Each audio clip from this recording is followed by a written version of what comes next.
আওয়ামী লীগের দোসর, আওয়ামী লীগের দালাল, আওয়ামী লীগের সভাপতির ছত্র ছায়ায় আজকে এই প্রতিষ্ঠানকে ধ্বংসের দ্বারপ্রান্তে দাঁড়িয়েছে। বিগত দিনে তিনটি নিয়োগ দিয়ে লক্ষ লক্ষ টাকা লুপাট করেছে। তাকে যদি হিসাবের কথা বলে, সে আওয়ামী লীগ ক্ষমতায় থাকার কারণে সে ধরাকে সরাগার না করে এলাকার কোনো মানুষকে, কোনো জনপ্রতিনিধিকে, কোনো সুদী লোককে, কাউকে কোনো পাত্তা দেয়নি। আপনারা জানেন, জুলাই আগস্টের বিপ্লবের পর, 5ই আগস্টের পর পট পরিবর্তনের পরে এই এলাকার সচেতন মানুষ ওনার কাছে হিসাব চায়। উনি হিসাব না দিয়ে বিভিন্নভাবে এলাকার মানুষকে ভয়ভীতি প্রদর্শন করে। আজকে বসবো, কালকে বসলো, কোনো কারণে বসে না। তারা বিভিন্নভাবে, আমি যেহেতু থানা বিএনপি সেক্রেটারি হিসাবে এই গ্রামের কৃতি সন্তান এবং এলাকায় প্রতিনিধিত্ব করি, এলাকার লোকজনের প্রাণের দাবি ছিল যে এই সুপারের বিরুদ্ধে কোনো ব্যবস্থা করার জন্য বিচার হবে কি না।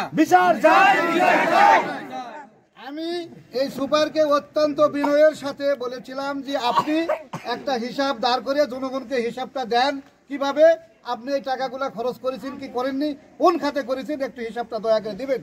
আজকে দিব, কালকে দিব, বসে না। কালকে জনগণের তুপের মুখে উনি হিসাব দেওয়ার কথা আজকে বলেছিল।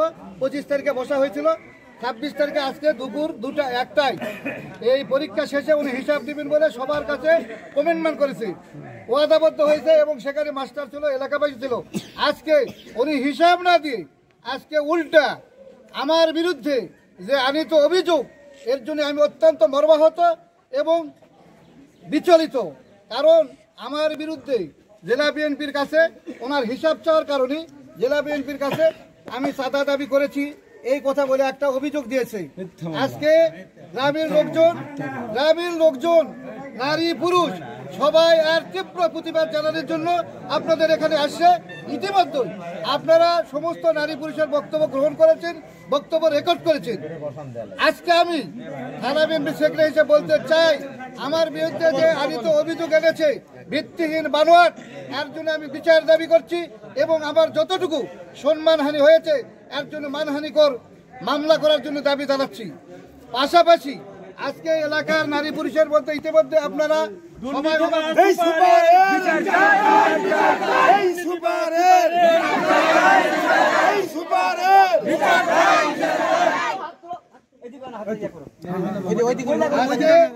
আজকে সাংবাদিক বৃন্দ, প্রিন্ট মিডিয়ার সাংবাদিক বৃন্দ সবাই এখানে উপস্থিত হয়েছেন। এখানে এই গ্রামের তথা এলাকাবাসীর নারী পুরুষের প্রাণীর দাবি হয়েছে অনতিবিলম্বে এই সুপারকে এই মাদ্রাসা থেকে অপসারণ করে শিক্ষার পরিবেশ আবার আগের মতো ফিরে আনার জন্য আমি উদাত্ত আহ্বান জানাচ্ছি।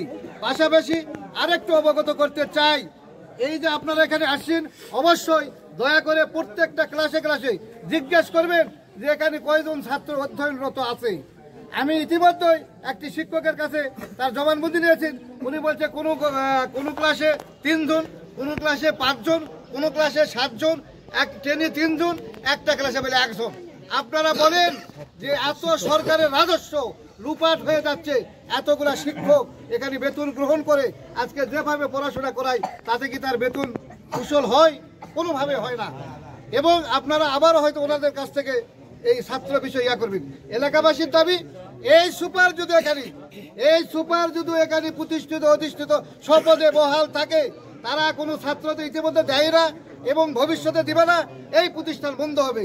তাই আমরা এই শিক্ষার পরিবেশকে সমুন্নত রাখার জন্য এই সুপারের বিরুদ্ধে এলাকাবাসী সোচ্চার হয়েছে। আমরা সবাই এই দাবির মুখে একাত্মতা পোষণ করে এই সুপারের বিরুদ্ধে ব্যবস্থা করার জন্য মাননীয় প্রধান উপদেষ্টা, শিক্ষা উপদেষ্টা সহ সবার প্রতি আমার আকুল আবেদন রইল।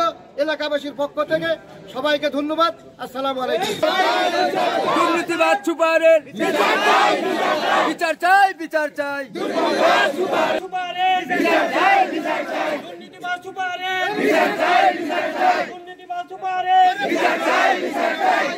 সুপারের